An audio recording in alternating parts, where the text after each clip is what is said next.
If you're a professional brewer, you know how frustrating it can be when you go to place a yeast order and what you're looking for is out of stock. Well, Imperial Yeast is here to help by guaranteeing that commercial orders up to 20 liters of 10, yes, 10 of their most popular strains will ship free if they're not in stock when you place your order. Some of these strains include A38 Juice for those hazy IPAs, A07 Flagship, a classic in clean American styles, L13 Global, which is said to be one of the world's most popular lager strains, A44 Kviking for your warm fermented beers, and so many more. So in addition to pitching right with the highest quality yeast on the market, they're promising that yeast will be ready when you need it, or shipping is on them. Whether you're a pro or a home brewer, if you haven't tried Imperial Yeast in your brewery, it's time to up your game. You can check out everything Imperial Yeast has to offer and place your commercial orders at imperialyeast.com.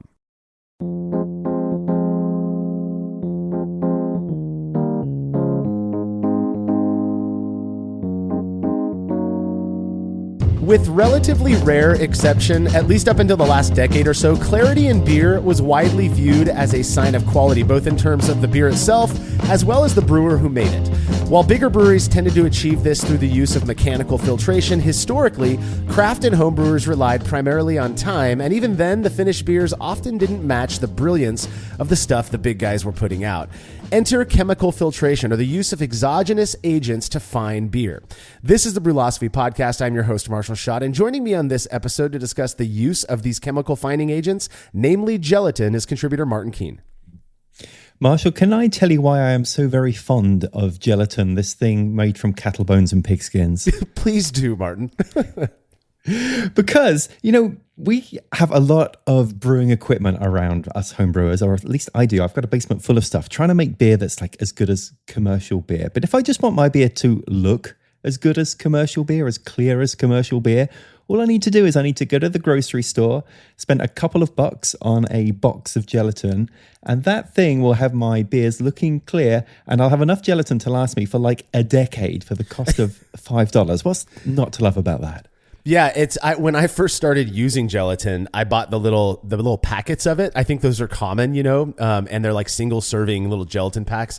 After I realized that you can get 2.5 batches in essence out of one of those packs, I went and bought like a full jar. I have had it for 7 years and it's barely halfway gone. I think it cost me like $8. I mean, it's crazy how cheap this stuff is and how effective it really does seem to be. Now, when I got into craft beer back in the early 2000s, it was really common you probably remember this, Martin, for breweries to market the fact that their beers were, quote, unfiltered, which was motivated by this belief that filtration of any sort strips beer of some desirable flavor characteristics, whether it's from the malt, usually from the hops, or even from the yeast. And while not as common these days, this belief is still one that I know many hold on to because I hear from them often via email or comments on our social media posts, stuff like that. Well, we've done quite a few experiments to try to flesh this out, one of which we're going to be focusing on today, and I look forward to getting into all of that stuff with you today, Martin. This is going to be a fun one. All right, if you're a fan of this show and you'd like to receive a reward for your support, please consider becoming a patron of Brewlosophy over at patreon.com/Brewlosophy, where you make a small pledge and receive rewards like access to unpublished contributor recipes, unique discounts at YakimaValleyHops.com, and an invitation to a monthly live Q&A session with somebody in the brewing world. Coming up next month, February of 2025, author, podcast host, and longtime figure in the world of homebrewing, the great Drew Beecham, will be returning to hang out with patrons. As you've all likely heard by now, the AHA, the American Homebrewers Association, recently announced that they're going to be completely disassociating from the Brewers Association, a pretty wild development if you ask me. So they're going completely independent as a nonprofit organization, and Drew is a member of this transitional board. For as long as I've known him, he's been dedicated to this hobby and those who engage in it, and I'm confident his inclusion in this transitional process is going to be a positive thing. Now, of course, participants can ask him about anything they want, on top of any AHA questions they might have, like his experience with experimental brewing, which he does with Denny Kahn, cider making, and of course, guacamole beers. To be part of this session, make your pledge of just $3 or more by Friday, February 21st, 2025, as Drew's going to be taking those questions on Saturday, the 22nd. All past sessions are stored on our private Patreon and YouTube pages, so you can go back and watch them whenever you like. Again, that's patreon.com patreon.com/Brewlosophy. And just a note for those who may have been avoiding this reward tier because they don't want to do anything on Facebook, we have moved this Q&A session off of Facebook, and it is working swimmingly. Johnny Garrett, the author of The Meaning of Beer and also the host of the Great Craft Beer channel on YouTube, was the guest just a few days ago for January of 2025. And it was awesome. I mean, killer conversations, and they can actually, the guests can now talk to the members, the participants of these sessions. A lot of fun, way different than the old way we were doing it on Facebook, and we're really excited for where that's going to end up in the future. Another really easy way to support us is by using the links found at brewlosophy.com/support when you're shopping online. Your experience won't change at all, and we get a little kickback for the referral. All right, feedback is brought to you by Clawhammer Supply, who offer brewers various options for high-quality, reasonably priced electric brewing rigs in various voltages and sizes.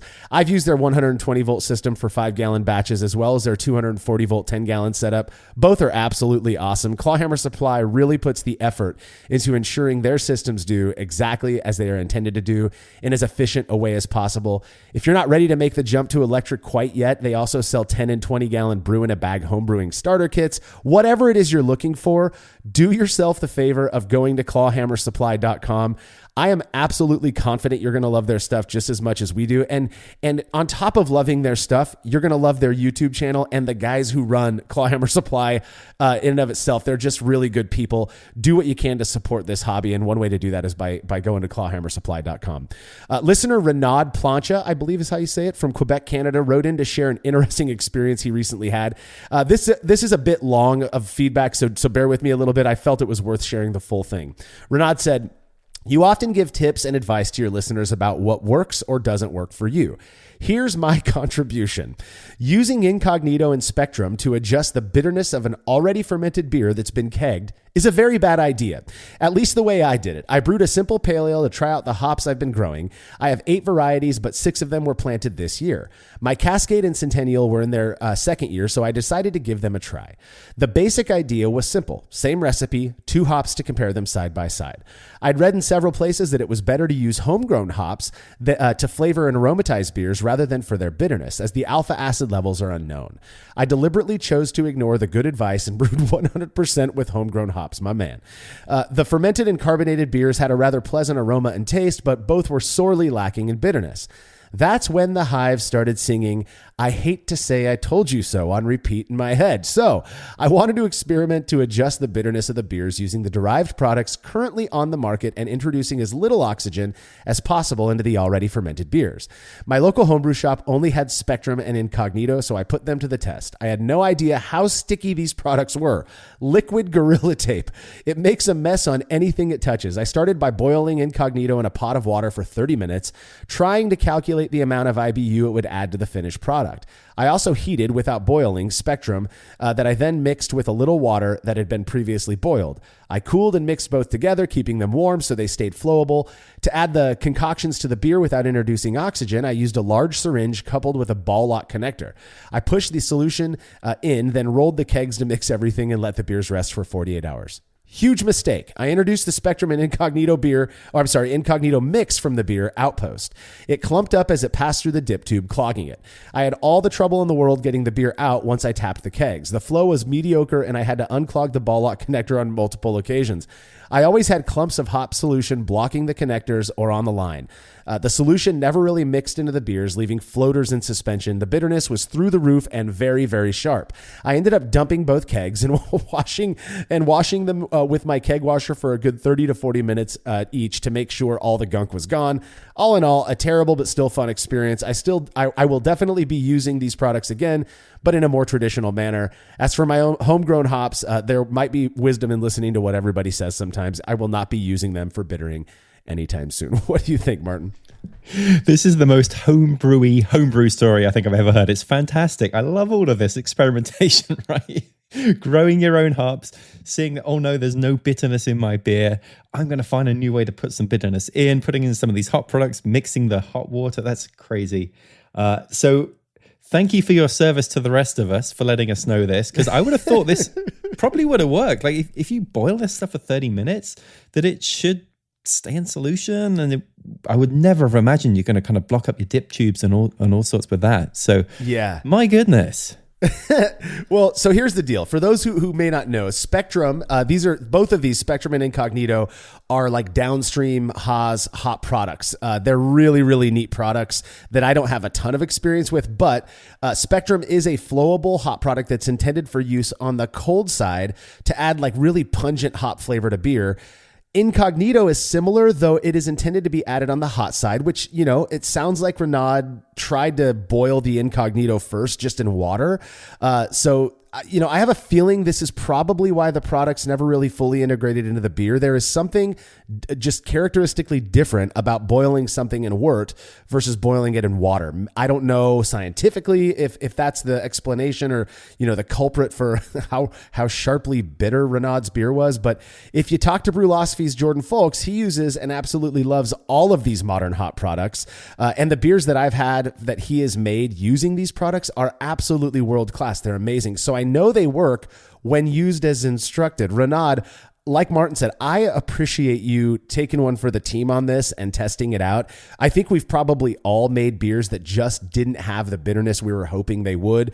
And for you to sacrifice nearly 10 gallons of beer that you put your elbow grease into making because you wanted to test this out, hopefully somebody learns something, from this story, from the story Renaud told to us, and doesn't make the same exact mistake. But if you do, let us know. We'll read it on the show. Thank you so much for the email, Renaud. If you have show feedback, you can send it to feedback@brewlosophy.com or drop us a note on social media.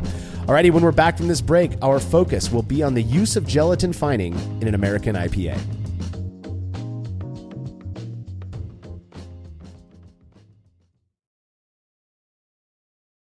We all know that designing recipes is really fun, and doing it well is so much easier with good software. We at Brewlosophy recently made the switch to Brewfather, and honestly, y'all, we could not be happier. Brewfather utilizes the latest technology to bring you the most robust cloud-based recipe design software that can be accessed anywhere, on your phone, tablet, desktop, and even offline. It also works seamlessly with numerous third-party devices to make it easier to monitor every step of your brew. I know change can be difficult, but trust me when I say you need to go to brewfather.app today to try it out for yourself. That's brewfather.app.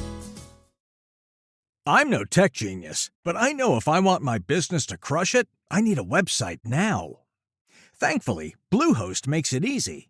I customized, optimized, and monetized everything exactly how I wanted with AI. Within minutes, my site was up. I couldn't believe it. Plus, Bluehost keeps me protected 24/7.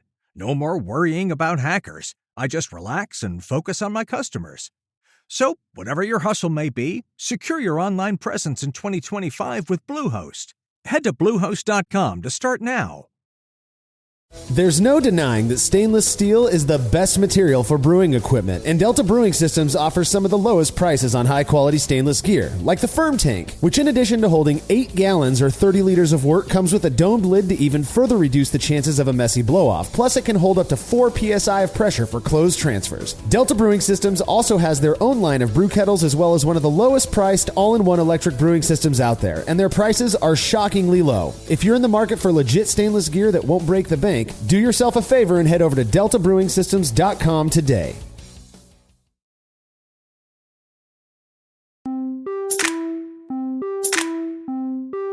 The very first recipe kit I brewed came with a little baggie of this brown material called Irish moss, which the instructions had me add toward the end of the boil. The goal being to encourage the precipitation of particulates in the wort such that it led to better clarity of the final beer. Having drank the proverbial Kool-Aid when it came to beer filtration, I paid no attention to options for finding on the cold side for many years. Then around 2014 or so, a good friend of mine served me a beer that he brewed that was brilliantly clear, at least as clear as something you would get from a quality, craft brewery who filters their beer. And it was delicious. When I asked him how he achieved this, he said he added gelatin to the fermented beer prior to packaging. I was blown away and decided to start experimenting with this seemingly magical stuff. Now, before we get into the deeper details of gelatin specifically, let's start by going over some generals of fining and filtration first. Right. And we can sort of break this down into two parts of mechanical filtration and then chemical filtration, with chemical being things like well, I guess we'll get to what those are, but that obviously includes gelatin and clarity firm and stuff like that, which we as homebrewers are a bit more familiar with. But the mechanical side is kind of interesting because with mechanical filtration, you are basically forcing the beer through some form of mechanical filter, and that's just going to remove particulate. And because it's mechanical, it doesn't care what the particulate is and whether it's positively charged or negatively charged. It's just simply a function of removing any particulate in the beer. And there's a number of different ways you can do that. So one of those is plate filtration, which I've not tried myself, but this is basically using a filter plate or some sort of media that just traps particles as it passes through. Or if you are an actual brewery, you might have a centrifugal mechanical filtration, which just sort of spins the beer at a high speed, and that forces the heavy particulate, so things like the yeast and the proteins, to the outer edges, and the clear beer collects in the center. Or there is a DE mechanical filtering. Are you familiar with that one, Marshall? Yeah, diatomaceous earth. I believe it's becoming more and more common. I'm not sure exactly the mechanics, but if you imagine like a big carbon block filter that you might use for water, my understanding is that that's what it is, and in some way kind of pulls out, like you said about the centrifugal ones as well, these heavier particulates that will cause haze in the finished beer. Speaking of the centrifugal filters, though, if you've never heard one, if you've ever shot a shotgun, that's what these things sound like. If you've been in a brewery and out of nowhere you hear this loud bam, I believe that's the end of the centrifugal process, of the filtering process. I was at Bellbreaker a few years ago during hop harvest, and we were back. We had actually just done like a miniature hop selection with Bellbreaker. It was a lot of fun, and I heard this kaboom, and I'm like, holy crap, what just happened? And of course they're laughing, saying, yep, that's our filtration system. It does that. You know, it's a wild thing to watch, but it results in crystal clear beer. Of course, mechanical filtration comes at a heavy cost. And if you're a home brewer, basically your only options are like plate filters, which you can buy, I think for about $100, you can buy a homebrew sized plate filter at More Beer. And they work really well. They can be a little bit messy. It does incur a little bit of beer loss just because of the way these filters work. You're basically using pressure to force beer through these filtration media into another keg, so that obviously you don't want it to be exposed to oxygen, but they work really well. I believe Jake, ex-contributor Jake Houlihan, was using a plate filter a few times and then decided to give up on it just because of how messy it was. And he opted for, and I think a lot of homebrewers are right to do this, chemical filtration or what we call fining agents, just because of how much more convenient and easy it is to use. Now, we're going to break down a bunch of different chemical fining agents here in a minute, but just because we use the word chemical, that's not a bad word. It just means that it's a substance, an exogenous external substance that we're adding to beer to remove haze causing particulates, so that the beer ends up being clearer than it would without those agents. Right. And I've seen pictures of Jake's plate filter, and yeah, talk about complicated and messy. So I am firmly in the chemical filtration camp, and I think Jake probably is as well now at this point, after trying to go through that, because this is so much easier. But either way, whichever one you do, there is of course the concern of you are removing particulate from the beer to improve its clarity. But if you are taking that out, could you be removing something that is actually beneficial to the finished beer? Are you removing desirable flavor compounds? That's the big question. Yeah, and it's a question that makes sense, and for me, it's a presumption that sort of makes sense, right? But that presumption is hinged on this idea that the stuff that's being removed, if you could hypothetically isolate all of the proteins and the polyphenols and whatever else, the yeast that's being removed, and put that stuff together and taste it, it's not going to be flavorless. So the presumption is that whatever that is, held by the anti-filtration folks, is that contributes something of quality in a good way to the finished beer. And so they want to keep that in there, whereas weirdos like us want to get it out of there because we like our beer to look clear. So again, the different chemical filtrations that are out there, these fining agents they do have different modes of or ways of working, right? They do their work differently. Some of them are far more similar than others. So we're going to start with perhaps the oldest fining agent out there, which is isinglass. You may be more familiar with this stuff than me, Martin, being from across the pond. I've never actually used it, but what it is it's the collagen or a gelatin-like substance, okay, keep that in mind, that comes from the air bladders of certain types of fish, typically cod, and I believe the most common fish is sturgeon, which coincidentally I believe is the biggest source of caviar as well. So these are very useful fish for us, it sounds like. But the way this stuff works is very similar. We're going to talk about gelatin in a minute. It's very similar to gelatin. It was super commonly used among British brewers. So again, you may have a little bit more familiarity with this stuff than me, Martin, maybe not. But in essence, this stuff is a positively charged material that attracts negatively charged particles, including yeast and haze-causing proteins in beer.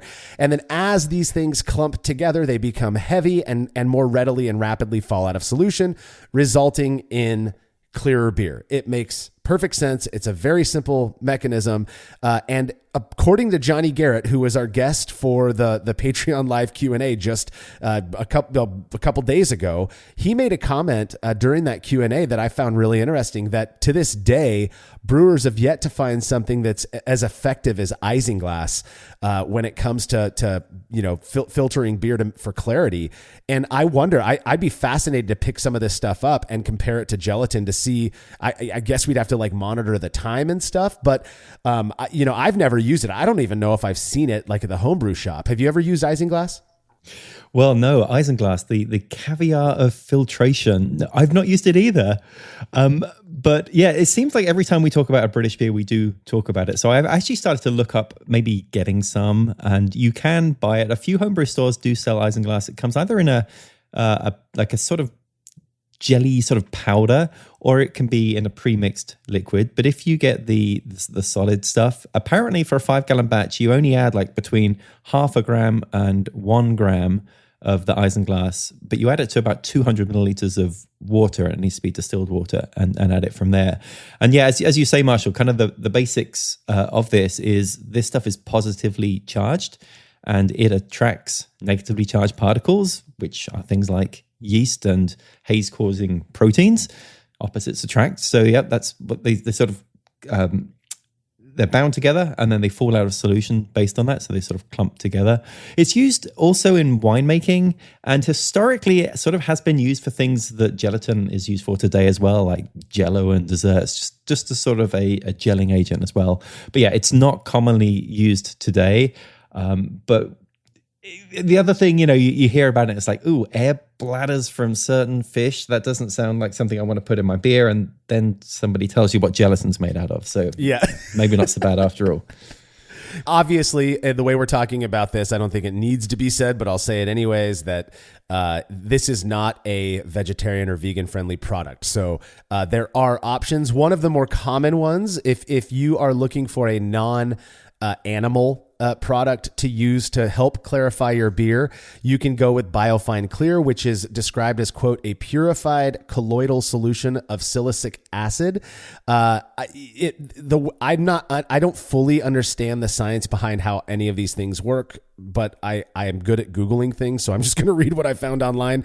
The way Biofine Clear works is it binds with proteins in beer, which then attracts other particulates, including yeast, leading to bigger clumps again that more easily fall out of solution. That's the essence behind all of these, is that they well, not all of them, but most of them, is that they do something so that things come together, and then that creates them, that makes them heavier, so they fall out of solution and stay in the tube at the bottom of your fermentation vessel or serving vessel, and so that you can drink clearer beer off the top. I've used Biofine Clear a few times, and I didn't find it to be terribly effective. That said, there's some unique things that I've heard make Biofine Clear work a lot better. My friends over at Crow and Wolf were using Biofine Clear. I don't know if they still are for a while, and it was working really well. And their little tip was you've got to agitate the beer after you add the Biofine to it. And by doing that, it really, I guess, kind of expedites the clarity process. So that's something to keep in mind as well. Have you ever used Biofine, Martin? Yeah, I have. My biggest problem with Biofine is getting it in the amount that I need it in. So it seems like you can either buy it in these little 1 ounce containers, which is enough for, maybe a brew or two, or you can get it into these like 1 gallon jug things.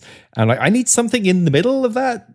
So yeah, I've only used it a few times because of that. My experience has been that it hasn't been as effective as some of the other methods, but it has done a reasonable job at clearing up the beer. It just seems to take a little bit longer. But as you point out, that the way that this works is actually kind of the opposite to things like isinglass, in that this is negatively charged. So it's not binding to the same stuff. It's binding to proteins in the beer because those are positively charged. And then that attracts other particulate like the yeast, which creates bigger clumps, and those fall out of solution. So it does work in quite a different way, and it seems to get to the same result more or less, but in my view, it does seem to take a bit longer. Yeah, that's exactly. I think you had a good statement there that it reasonably clears beer, just not as quickly or as, in my experience, as well as other fining agents. So another fining agent that I'm not seeing this used nearly, or at least talked about nearly as much these days. And just to say, Biofine Clear, totally vegan friendly. You can use it for there's no animal products used in the making of it. And the same goes for Clarity Firm, which is this product. Like I was saying, I'm not hearing that it's being used as much these days, though perhaps it is. You wouldn't have to say whether you used Biofine Clear or Clarity Firm because there's nothing wrong with it. It's not, like I said, an animal product. It's not, you're not adding like tannins that could cause headaches or anything like that. Clarity Firm is a very unique fining agent. It's an enzyme that works to break down certain polypeptides, preventing them from binding with tannins that would otherwise result in chill haze. So what I was told many years ago when I first started questioning, how well Clarity Firm works and all of that, is if you're having issues specifically with chill haze, which means the beer can look crystal clear, and then you go and you throw it in the fridge and you pour a pint and now it's hazy suddenly, and then as it warms up, it gets clear again, then Clarity Firm may very well be a good solution for you because that is kind of what it's aimed at, working on. Now, the interesting thing about Clarity Firm compared to Biofine Clear, isinglass, and even gelatin, which we'll talk about next, is that you add it at yeast pitch. So it's something that you actually add to the wort or to the beer prior to the end of fermentation. And the idea is that it's going to work. This enzyme is going to work to break down those polypeptides throughout that fermentation process. So you're looking at 5 to 10 days, however long you ferment, for that stuff to do its work. And I do wonder, if you were to ferment for 10 days versus 5 days, would Clarity Firm be more effective, with more time? I really don't know. I've used Clarity Firm a handful of times and I didn't notice any impact. I mean, my beers tend to be fairly clear anyways. And even after like a month in the keg, there was nothing different about a beer made with Clarity Firm and the one made without it. So that's been my experience, but I've also not had a huge issue with chill haze necessarily. Yeah, and I've found exactly the same. I've used this product a couple of times, and in terms of just for clarity, it doesn't really seem to do anything for me. The beer was no clearer through adding it. Of course, the big advantage it brings you is breaking down some of these proteins, which results in reducing the gluten in the beer. So it can be considered a gluten reducer to the extent, I think some of the beers can be considered gluten-free, which is not to say there is no gluten at all, but below whatever parts per million threshold is required to say that. So if you want to reduce the gluten in your beer for whatever reason, it might be useful for that. But if you're using this purely as a way to clarify the beer, it sounds like neither of us have really had much luck with that. No. And so there is a Clarity Firm experiment published on the website. I don't think we've touched on it on this show yet. We may get to it in the future, but we did do on that one, in addition to our normal approach with the triangle test and all of that, I had a gluten test where I tested both beers. And I'll just give this piece of it away.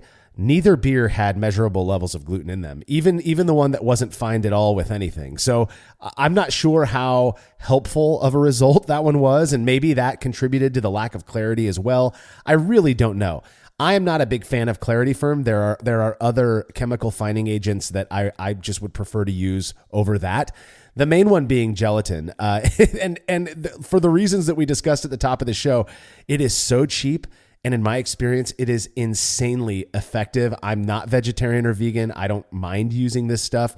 Keep in mind that it is made from the boiled liquid of animal parts that are basically leftovers, typically bones and such, that are leftovers from the butchering process. And that, again, similar to isinglass, yields this collagen that can be dried out or put into plates that we call gelatin. And when you add it to a liquid, it develops a positive charge. On its own, my understanding is that it's a neutral charge.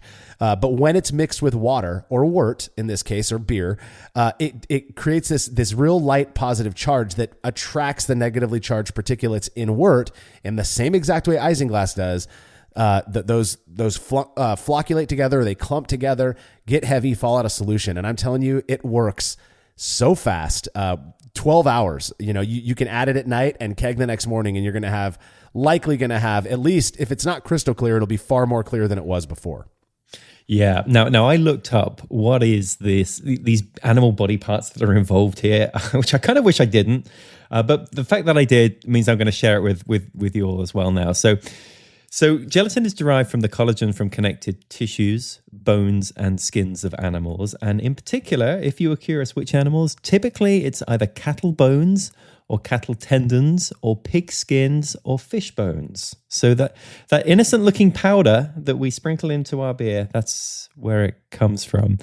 Now, Marshall, you mentioned it works very quickly. I mean, that's been absolutely my experience as well. I think I've heard you refer to this as liquid time, because if you have a beer in the keg and it's kept cold long enough and you didn't find it, after about a month or so, I find that stuff tends to drop pretty much crystal clear anyway. But this will literally take a beer that would have been pretty cloudy and you add this in. I normally add it for 24 hours and check the beer, and at that point it's ready to go. So it does work incredibly fast. Yeah, it's actually ex-contributor Ray Found referred to it as powdered time. And I think that is such a good description of what gelatin is. Again, you have to be okay with using a product made from animal parts. But if you are, and you will like clear beer, I mean, I don't know if there's a more effective solution. Of course, the argument is that by using it, in addition to all that stuff you're pulling out, good flavor compounds as well that are going to contribute.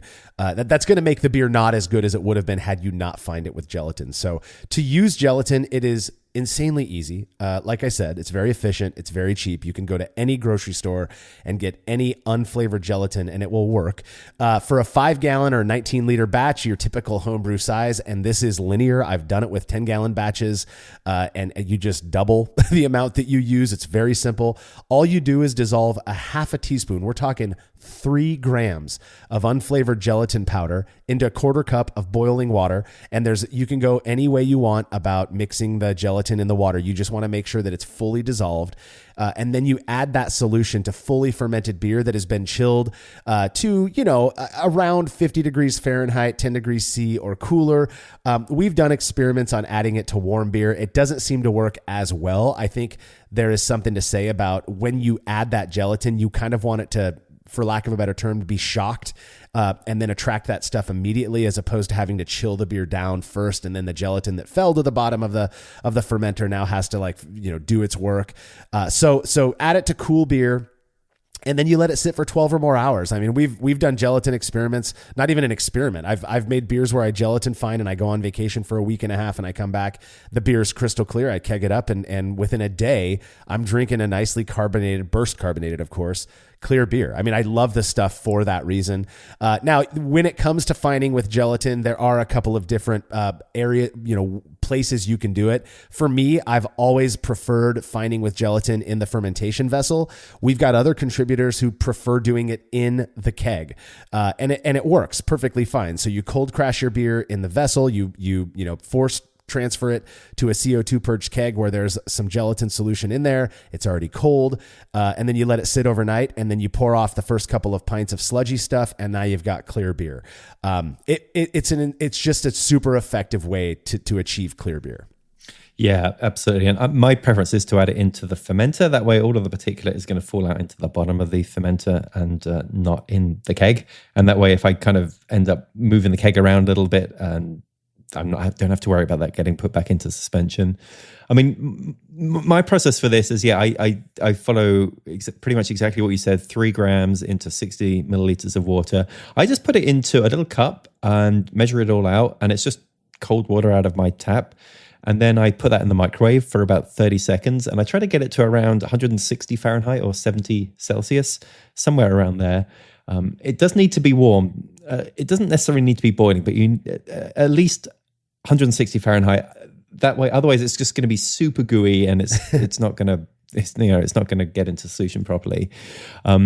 And then the little trick, which Marshall, I think you maybe got me into this, is when I add this into my fermenter, I don't really want to open my fermenter and expose all the oxygen as I'm adding that in. So the little trick I have is, because I have a fermenter where I can apply pressure, I just add about 1 or 2 psi of pressure from CO2, and then I just pop open the lid and pour in the gelatin. And that way, the CO2 is escaping out the top and hopefully not letting any air in.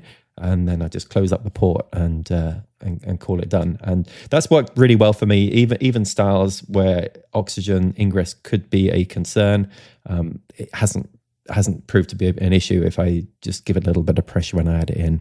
Yeah, you're right. I do the exact same thing. Just apply a little bit of pressure to my fermenter, like 1 PSI, pour the gelatin in and close it up immediately. I know there's a little bit of hocus pocus that comes with, these types of things, but in my experience, I've yet to create an oxidized beer doing that method. I know that there are other ways people prefer to get gelatin into their fermented beer from using these big syringes and kind of like what we talked about with Renaud in the feedback. You can use that same method for getting gelatin into your fermenter or your serving keg even without introducing any oxygen. All kinds of clever stuff you can find online. Now, we've talked about the negative perspectives that come with using gelatin, right? People feel like it's going to reduce the overall flavor, aroma, and even mouthfeel qualities of beer by adding it. I've heard claims that if you find with gelatin, you're removing too much proteins and you won't be able to have a creamy head, on the top of your beer. My experience has been the exact opposite. In fact, I would say that beers that I find with gelatin taste more like I expect a good beer to taste. And my belief about that is because they have the absence of particulates that may be contributing other characteristics that I actually don't want in my beer. So kind of the opposite perspective of the old school, unfiltered folks. Another interesting thing that I've read, and by read, I don't mean in a scientific journal, I mean likely on Reddit or something, is that this whole thing with oxidation, cold side oxidation, that the compounds that are responsible for oxidizing beer or primarily responsible get removed when you find beer with gelatin. So the risk of oxidation is actually decreased. Now, again, I am speaking from anecdote that I read online, but maybe that is part of why you and I have gotten away with finding the way that we do without it having these, deleterious effects in terms of oxidation. Oh, that's interesting. I've not heard that, but that would make a lot of sense. I mean, and some of the other sort of common downsides that people talk about with using this as well is we've said that gelatin's positively charged. Yeast cells at the pH of beer are going to be negatively charged. It's going to pull some of those yeast cells that would have been in suspension out. Well, great if you're just force carbonating your beer, but what if you're trying to naturally carbonate the beers? You need some yeast in order to do that, and it's been said that it could mean that you would actually need to add more yeast at that point if you have gelatin find. From what I've heard, actually, I mean, I very rarely naturally carbonate, but from what I've heard, actually, that's not the case, that there would still be enough yeast in suspension to be able to do that. And then the other point you've made a few times, Marshall, is, of course, this is made from animals, so we need to kind of disclose this, especially to anybody who is vegetarian or vegan. But I would say to that, my wife is a pescatarian, so she will eat fish, but she does not eat any other meat products. So I guess she'd be okay with isinglass and the fish bladders. But actually, we do use gelatin for the beers that she consumes. So I mean, everybody has their own perspective on this, but her perspective is as long as she's not consuming the animal parts, that's fine. And if it's used in order to sort of make the product, then so be it, as long as she doesn't actually have to consume it. And I think it's pretty safe to say that any gelatin that we add is not going to be in the finished product itself to any sort of measurable amount. Yeah, I don't want to go down this rabbit hole too far, but I do think it's an interesting one. I was talking with a vegan and a vegetarian homebrewer at the same time, and the topic of gelatin came up. And the vegetarian homebrewer, no joke, this was years ago, said, I don't mind drinking beers that were made with gelatin because the gelatin isn't in solution. By virtue of the fact that the beer is clear, that gelatin dropped out. You're not actually consuming gelatin. And this vegetarian was vegetarian for health reasons. The vegan, and the term they used was they're a philosophical vegan, meaning that they are against the use of animal products because of animal ethical issues, which I fully appreciate. As much as I might disagree, I fully appreciate that. And I'm not, it's not my intention to change anyone's mind. They're like, you've got to let me know. If I'm drinking your beer, you got to let me know if it's made with gelatin, because I don't want, even if it's not in solution, you used an animal product in the production of it. And so I think that there's that kind of distinction between, pragmatic vegetarian and veganism, if it's for health issues or some other thing, and philosophical. My brother-in-law, for example, came over and was totally fine. He's a pescatarian as well. Totally fine drinking beers that I made with gelatin because he wasn't consuming the actual gelatin, even though it was made in the production of the beer. So yeah, I think it's fair to say, hey, just let people you may not know very well, let them in on how you made the beer if you're concerned. Don't be the jerk who's like, oh, they'll never know anyways. I don't know. I'm not into that.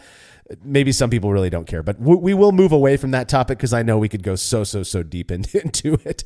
Let's talk a little bit about, since the experiment we're going to get into was based on American IPA, I'm going to share the BJCP description.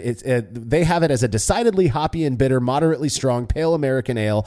The balance is hop forward, obviously, with a clean fermentation profile, dryish finish, and clean supporting malt, allowing a creative range of hop character to shine through. Now, the idea of using a fining agent in a beer that is supposed to have a bunch of stuff, namely hop terpenes and stuff like that, in suspension, again, it makes sense to me why some would presume that fining that or filtering that in any way is going to strip that beer of these desirable hop compounds. Yeah, that could make sense. And then you take those out, and then you've got kind of an overly malty IPA, which to me is no problem whatsoever. I like overly malty IPAs. English IPAs for the win. But yeah, I could see why people would be concerned about that. We've also heard some claims about it increasing the rate of staling the beer, just reducing its shelf life, again, because you've taken some proteins out that maybe would have made that a little bit more shelf stable. So yeah, these are all concerns, and I think they are particular concerns when you look at hoppy beer styles, particularly like an American IPA. So I'm very pleased that is the beer style that we selected for this for this experiment. Yeah, I agree. And the odd thing is, I've read these claims a lot about how, the rate of staling is increased. It can reduce shelf life. My experience, yet again, and I've used gelatin over 100 times, is the exact opposite. It seems to prolong the life of the beer. But again, I could be wrong on that. Now, I'm pretty sure it was within a few months of drinking with my friend's gelatin fine beer that I decided to test it out in a standard strength pale ale that was super hoppy, though not to the degree of an IPA. While the beers did look drastically different, the other perceptible qualities were more or less the same. Tasters couldn't tell them apart, and neither could I.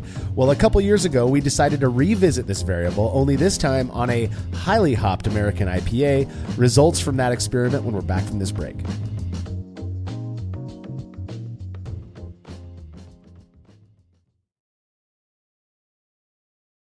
The dry yeast revolution is here, and Cellar Science is leading the charge. Cellar Science has expanded the world of dry yeast far beyond the drab landscape of yesteryear. With over 20 strains of beer and wine yeast now available, you can brew any style. Not to mention that their unique growth and harvesting process greatly increases lipid levels in yeast cell walls, removing the need to aerate your wort on the first pitch and allowing you to directly pitch without rehydration. Couple that with the other advantages of dry yeast, such as higher cell count and viability, and you can clearly see why commercial breweries across the U.S. are using dry yeast and choosing Cellar Science. Chilling wort can be a chore, especially after a long brew day, but not with the Xchillerator Counterflow Chiller, which can chill a 5-gallon or 19-liter batch of wort in 5 minutes or less, leading to a strong cold break and clear wort in the fermenter. Brewlosophy's Matt Del Fiacco uses the Xchillerator Max and absolutely loves it. In addition to improved chilling efficiency, every Xchillerator comes with a 5-year warranty that covers the entire chiller for manufacturer defects. If you're looking to up your chilling game and a CFC is right for you, head over to xchillerator.com today. I'm no tech genius, but I know if I want my business to crush it, I need a website now. Thankfully, Bluehost makes it easy. I customized, optimized, and monetized everything exactly how I wanted with AI. Within minutes, my site was up. I couldn't believe it. Plus, Bluehost keeps me protected 24/7. No more worrying about hackers. I just relax and focus on my customers. So, whatever your hustle may be, secure your online presence in 2025 with Bluehost. Head to Bluehost.com to start now. As every brewer knows, the best beer requires the best hops, which Yakima Valley Hops provides fresh from the source to brewers around the world, carrying everything from classics like Cascade to modern favorites like Galaxy and Mosaic, as well as other ingredients and gear. Yakima Valley Hops has it all. And don't forget to check out their new podcast, The Late Edition, where the YVH crew goes into depth on our favorite plant with industry experts. Head over to YakimaValleyHops.com now to see all they have to offer and subscribe to The Late Edition wherever it is you listen to podcasts.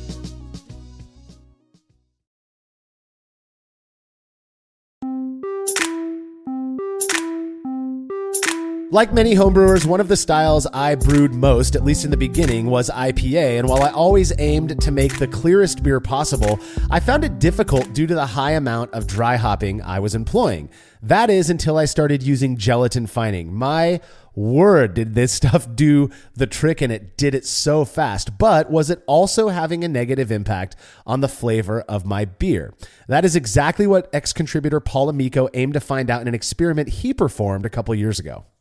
Yeah, so Paul worked on this American IPA, and sometimes we'll brew 2 batches side by side and we'll introduce a variable as we go. But in this case, the variable is being introduced at the end of the brew day. So in this case, Paul just took a single vessel and brewed a 10-gallon batch of American IPA.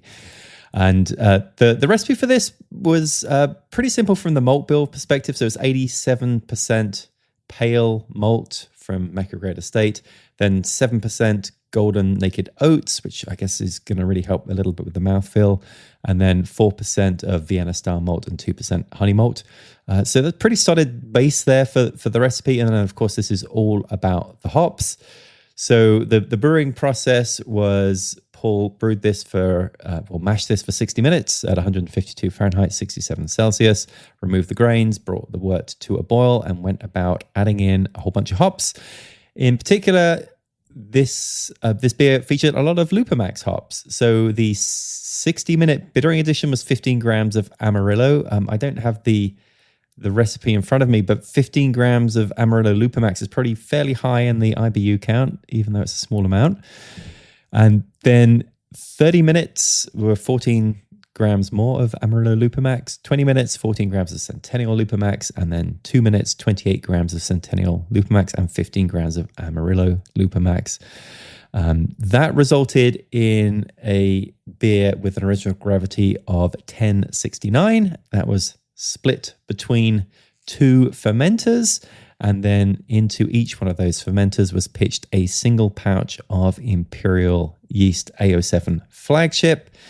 And then those beers were left to ferment at 66 Fahrenheit or 19 Celsius for 4 days. And at that point, then the final ingredient was added, which was the dry hopping. Now, I'm not even familiar with what this dry hop is. Equinaut? Equinaut. Are you familiar with that one? Equinaut. Okay. Equinaut. And 30 grams each of Amarillo Lupamax and Centennial Lupamax. So basically every single hop that was added in here, Lupamax. So really going for a lot of sort of intense hop flavor with this. After all of this kind of fermented out, so 8 days after fermentation, then Paul took hydrometer measurements, saw that he had reached a final gravity of 1012, that's 7.5% ABV, and then cold crashed the beers to 35 Celsius or just over 5 Celsius overnight. And at that point, we're ready for the variable. Yeah, I want to comment on this recipe real quick. I said it before, and Paul lives local to me, and so I drank a lot of this beer. I'm going to say it again. If you have not used Lupamax hops yet, you don't know what you're missing. It is phenomenal, and like you said, Martin, it's like 30% more pungent than regular T90 hops, but also that means there's less vegetal matter. So you actually yield a little bit more on the homebrew scale, not a huge deal, but you do get a little bit more yield, less loss. And oh my God, this blend, Amarillo Centennial and then some Equinaut, which fun story behind that. I believe it was originally called Equinox, and then they got, I don't know who it was, maybe it was Haas, maybe it was some other hop company, but they got a sort of like a cease and desist or something. And so rather than, ditching the hop altogether because it is very good, they just changed it to Equinaut because it's not Equinox. And I thought that was a really clever naming scheme there. But highly dry hopped. What we're looking for here, keep in mind what the variable is, right? Is the gelatin going to pull out so much hop character? This is one potential that could come from using gelatin, that you're going to be able to taste a difference because of that hop quality. Now, we don't measure what it is that made the beers taste different in significant experiments. We just look to see whether tasters can distinguish between two different beers where a variable is enacted on one that isn't on the other. So I think this was a great recipe design because of just how hoppy it is. Now, another thing we didn't get into in the last segment when we were just talking about the potential negative impacts of using fining agents like gelatin is that it could reduce bitterness as well. And given how bitter this, it's American IPA, you're looking for something that's pretty assertively bitter. It could be also that the fined beer is going to be less perceptibly bitter than the unfined beer. So things to keep in mind and reasons for why we chose this level of hopping in this IPA. So adding the variable, what Paul did is he prepared your typical gelatin solution of 3 grams of gelatin dissolved into 60 milliliters of boiling water. That's about a quarter cup or half a teaspoon gelatin in a quarter cup of water. And then he added that to one of the batches while he did nothing to the other one. Now, in good experimental fashion, he did remove the lid from the non-fined batch for about 5 seconds, which was about the amount of time he removed the lid from the gelatin fined batch, just to ensure that any oxygen ingress was about as identical as it could possibly be between the two batches. What do you think of that move, Martin? Yeah, that's really important, that we want to keep this down to a single variable. And if one had a little bit of oxygen exposure and the other didn't, then you've introduced 2 variables. So this is a really smart way to do it. I've also just been Googling up about Equinox and Equinaut. What a fantastic way to respond to the trademark lawyers by taking their Equinox product and calling it Equinaut. It's beautiful. I love it. Yeah. Fantastic. So the variable was introduced. We've got the gelatin now that's been added to both fermenters. Both fermenters have been open for the same amount of time. What Paul did now was leave the beers alone for a good while, 10 days, which was certainly not required for the gelatin aspect, although why not? But, it'll help the beer's condition as well. And then they were pressure transferred to CO2 purged kegs, then placed on gas in a Keezer for a week of conditioning, and at which point they were ready for evaluation. Now, if you go out on the website, you can go take a look at these. I'm looking at a picture of them now, Marshall. I guess you are as well. There's kind of 2 things I noticed about this picture. I mean, first of all, they are very distinguishable. You can clearly tell them apart. One is a lot brighter than the other, and that's the one fine with gelatin. And the second thing is the head retention on both of those things. The foam looks identical. Yeah. It really does. And so, right. I mean, here's the thing. Here's my anecdote. Fining with gelatin has zero impact, or has had zero impact on the beers that I make using it in terms of head retention. So I think we can start to kind of shove that one off the list of potential downsides to using gelatin. If people are wondering why Paul left these alone for 10 days, it's because he travels a lot for work and he wasn't home.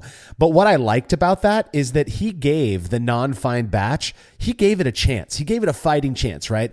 I'm going to leave this thing for 10 days. By then, maybe it'll be crystal clear. And I don't know what you think, Martin. The non-fine batch is what I would refer to as homebrew clear. You can see through it. You could probably see some big words through it, but it is not bright. The gelatin fine batch looks like he poured it out of a commercial bottle. Yeah, exactly. Yeah, the one without the fining looks like, just like all of my hoppy beers without the findings as well. Yeah, it's got that homebrew look to it. But yeah, the other one looks so beautiful. This is the joy of gelatin, is just how these beers look in the glass. And I'm always amazed how clear they look.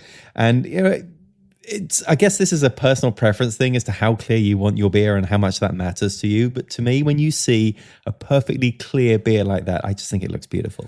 Yeah, I don't disagree. I mean, I love it. That beer on the right, the one fine with gelatin all day long.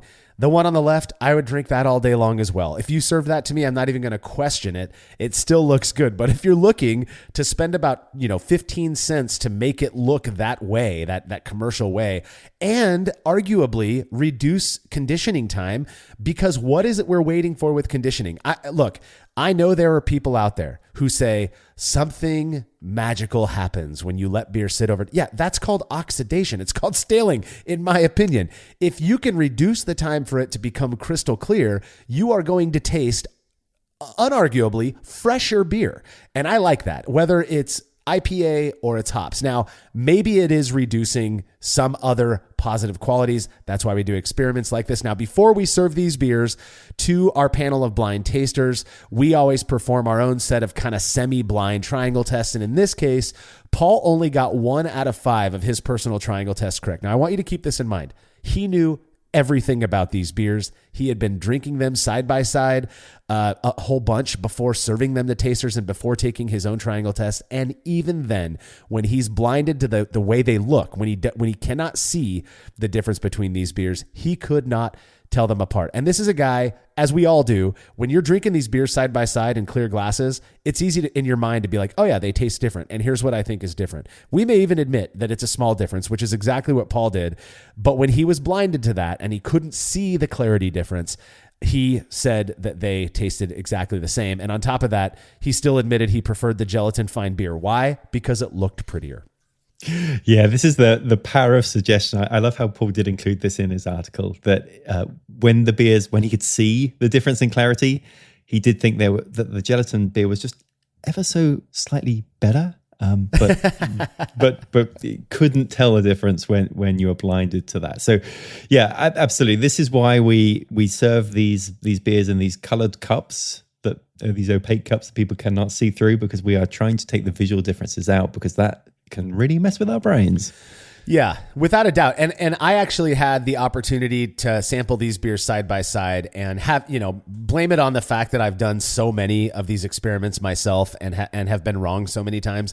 I've gotten pretty decent at just being able to admit that I don't taste a difference. And even though I didn't do semi-blind triangle tests, I personally thought these beers tasted exactly the same, but I prefer the gelatin fine one as well, again, because it just looked better. Now, Paul went on to serve the triangle test to 40 participants, out of which 19 would have had to identify the unique sample in order for us to say with some level of confidence that there is a very real difference between these beers that can't be better explained by just random chance.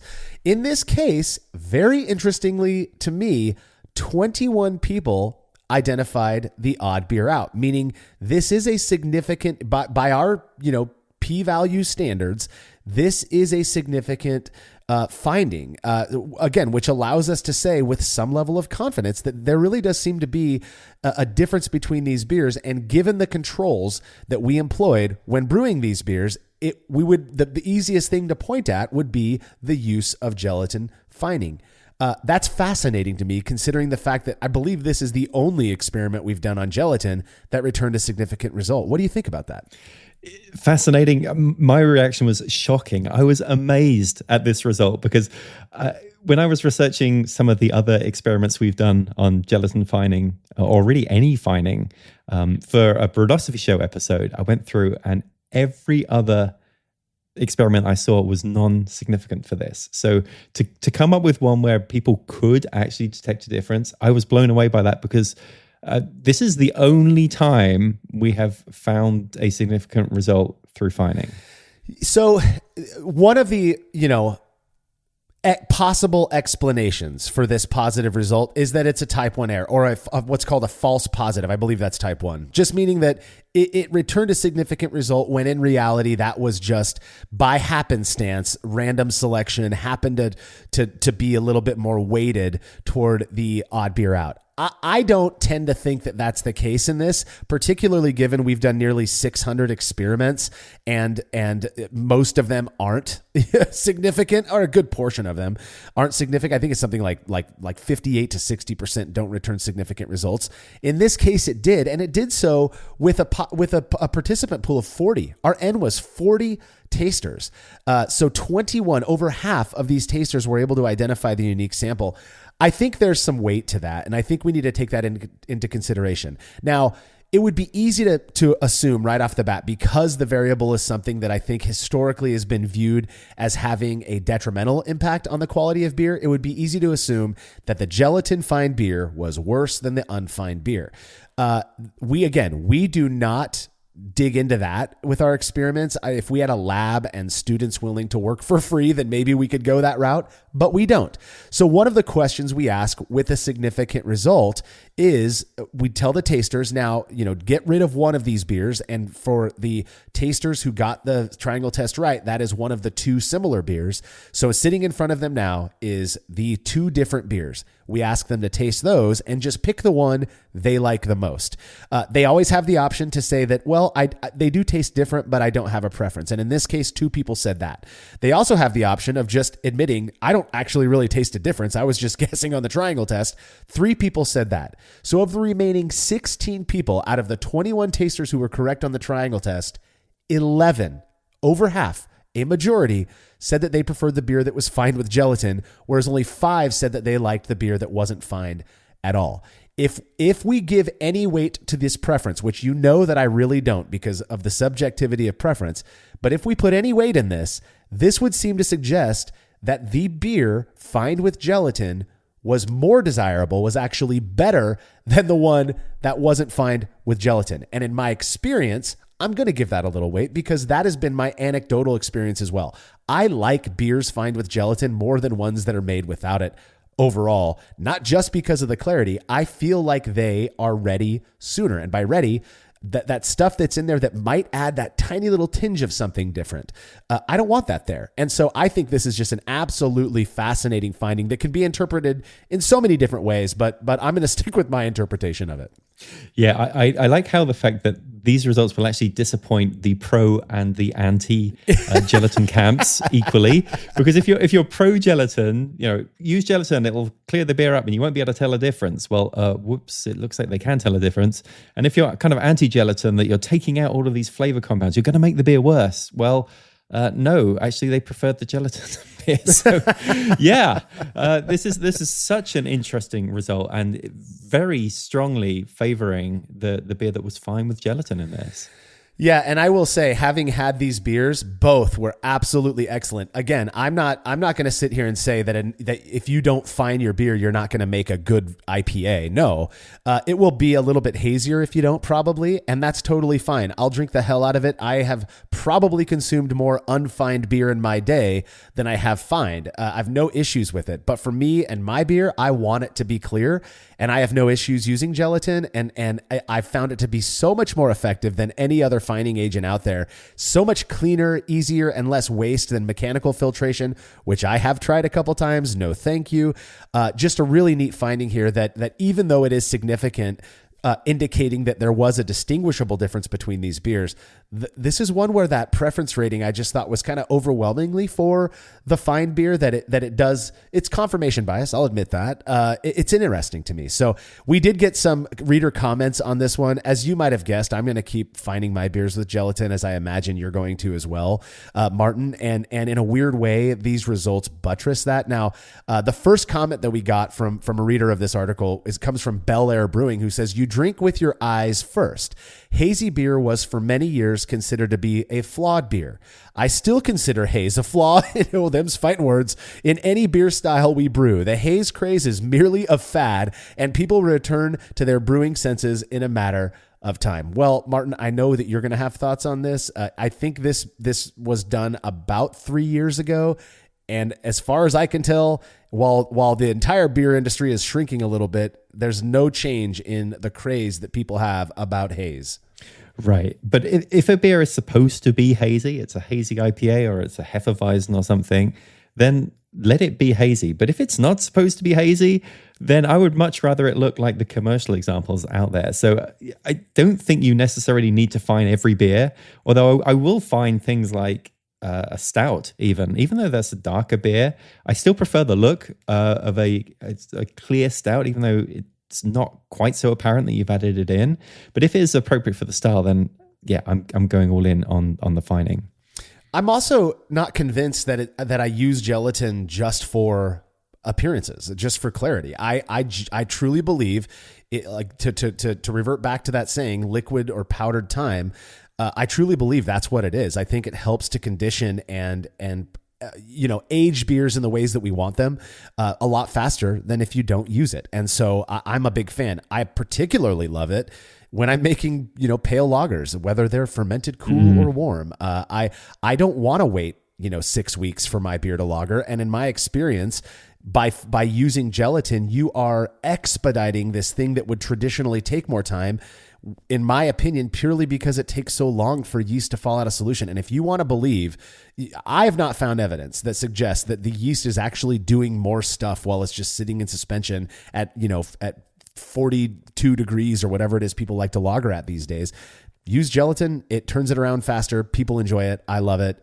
That's just my take. So, yeah, I'll continue using gelatin, like I said before as well. All right, final comment comes from Richard, who says, "I still prefer a crystal clear beer rather than one that appears to me to have brewing and fermenting trash suspended in it. I'll continue to use findings until I find something better. For clarity, to each their own." It sounds to me like Richard may have read or interpreted these results, at least in the way that I've initially said, that because there's a difference, it says something about the quality of either beer. I really don't think it does. I just tend to, in my own bias, like the fact that a majority of people who got it right liked the gelatin fine one more, but that doesn't mean the non-fine one was bad. I drank a ton of it because it was so good. Yeah, I think there is just a lot of, if you think, yeah, what's causing this haze? And it's like trash left over from the yeast fermentation. If you have that in your mind and then you go ahead and drink it, you're probably going to have some negative thoughts about that beer just because of that. I think we've shown in the majority of experiments that people just couldn't tell a difference anyway.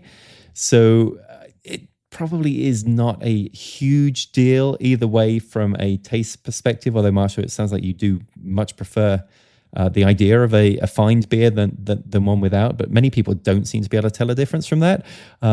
So yeah, it's just going to be up to the individual brewer as to what to do. But I'm totally with you. I am using gelatin fining pretty much in every batch I brew, unless it really is something like a hazy IPA. Well, and here's the thing. I don't want to give too much away because we haven't done this episode yet either, but we have a really neat experiment where, at the start of the whole haze craze thing, when hazy IPA was still called New England IPA or New England Pale Ale, NEPA, we did a really interesting experiment, a gelatin finding experiment on a hazy IPA. I don't want to give too much away, but the results speak for themselves is all I'm going to say. And even when I'm making a hazy IPA, still find it. The only style of beer that I won't find these days with gelatin is Hefeweizen, or if I'm making, say, like a wit beer or something like that. And that's because I genuinely believe that yeast in suspension does contribute flavor to the beer. Maybe we'll do an experiment, a gelatin finding experiment on a Hefeweizen or Witbier, and that'd be fascinating to me as well. But I'm also, just to your point, I'm not saying that I taste a difference in a gelatin fine beer versus one that's not. I'm saying that I prefer the knowledge that this beer seems to be developing faster than one that's not fined, meaning that it's ready to drink and not going to cause me bubble guts as opposed to one that's not fined. That thought gives me a little bit of solace when I go into drinking a beer that I brewed, 10 days prior. That's what I'm saying. Maybe I can taste the difference in some scenarios, but in my experience, I haven't been able to. I just like that clarity. I like the expedition of the clearing process. And that's my point. That does bring us to the end of this episode. Do you have any final words on finding American IPA with gelatin, Martin? Well, I think there's been two shocking things revealed in this episode. One, we finally found the one experiment that involves gelatin where it came back as a significant result after so many others that did not. And secondly, that we learned that, Marshall, you like to fine your hazy IPAs. I had no idea. Well, when I make hazy IPA, which I believe I've made 8 batches in my entire brewing life, so it's not that often. I'm just not a huge fan of it. But yeah, I'll fine it, and I'm just fine with finding it. So, well, don't forget to subscribe to The Brewlosophy Show over at youtube.com/@The Show, where Martin is putting together some amazing brewing and beer content that we are confident you're going to love just as much as this show. And as always, you can read more about the experiment we discussed by clicking the link to the article on brewlosophy.com in the description of this episode. The Brewlosophy Podcast is made possible by the generous support of our sponsors as well as all of our rad listeners. We seriously could not do this without you. Cheers to everyone who has subscribed and left a review of our show. It makes a huge difference. If you haven't yet, please consider doing so. Head over to brewlosophy.com/support to view a list of ways you can easily help us to continue producing this podcast. If you want a reward for your support, visit patreon.com/brewlosophy. Thanks again for listening. We'll be back next week with another episode of the Brewlosophy Podcast. Until then, think beer. Start off the morning with some hot tea, lemon and honey cause it suits my bro. Put some herb in the bowl, yeah, it's homegrown. Ain't gotta go